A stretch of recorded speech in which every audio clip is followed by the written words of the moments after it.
আবারও অনুশীলনের সময় চোট পেলেন সৌম্য সরকার। চ্যাম্পিয়ন্স ট্রফি অনিশ্চিত।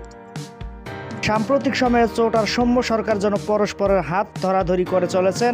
সদ্য সমাপ্ত বিপিএল ও চোটের কারণে শুরুর দিকেই বেশিরভাগ ম্যাচে অনুপস্থিত ছিলেন এই ওপেনার।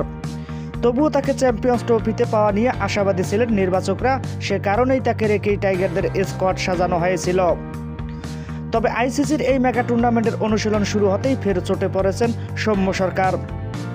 গত শনিবার থেকে চ্যাম্পিয়ন্স ট্রফির অনুশীলন শুরু করেছে নাজমুল হোসেন শান্তর নেতৃত্বাধীন বাংলাদেশ। সেই ধারাবাহিকতায় আজও সোমবার ক্রিকেটাররা মিরপুর শেরে বাংলায় অনুশীলনে নামেন। সেখানেই নতুন করে চোটে পড়েছেন সৌম্য সরকার। সেন্টার উইকেটে ব্যাটিং অনুশীলনের সময় পেসার মৃত্যুঞ্জয় চৌধুরীর একটি বল তার ডাইন হাতের আঙ্গুলের আঘাত করে। সঙ্গে সঙ্গেই ব্যথায় মাটিতে লুটিয়ে পড়েন সৌম্য সরকার। পরবর্তীতে বিসিবির ফিজিও বায়েজুদুল ইসলামের প্রাথমিক চিকিৎসা দিয়েছেন। কিছুক্ষণের বাদে সৌম্য সোজা হয়ে হাঁটা ধরেন ড্রেসিং রুমে।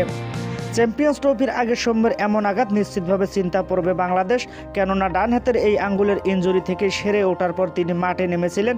যদিও তার নতুন এই চোট তেমন গুরুতর নয় বলে জানিয়েছেন ফিজিও। এমনকি আজও আবারও সৌম্যর ব্যাটিং অনুশীলন করার কথা রয়েছে এবং অনুশীলন করেছেন। এবারে বিপিএল এলিমিনেটর সহ মোট 13টি ম্যাচ খেলেছে রংপুর রাইডার্স। এর মধ্যে সৌম্য খেলতে পেরেছেন মোটে 4টি ম্যাচ।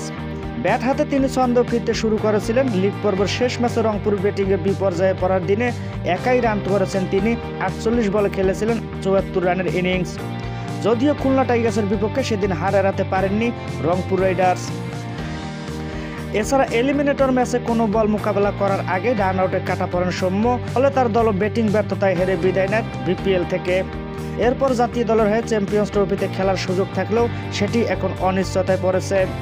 যদি সৌম্য সরকার বাদ পড়েন সেক্ষেত্রে ডাক পাবেন লিটন কুমার দাস।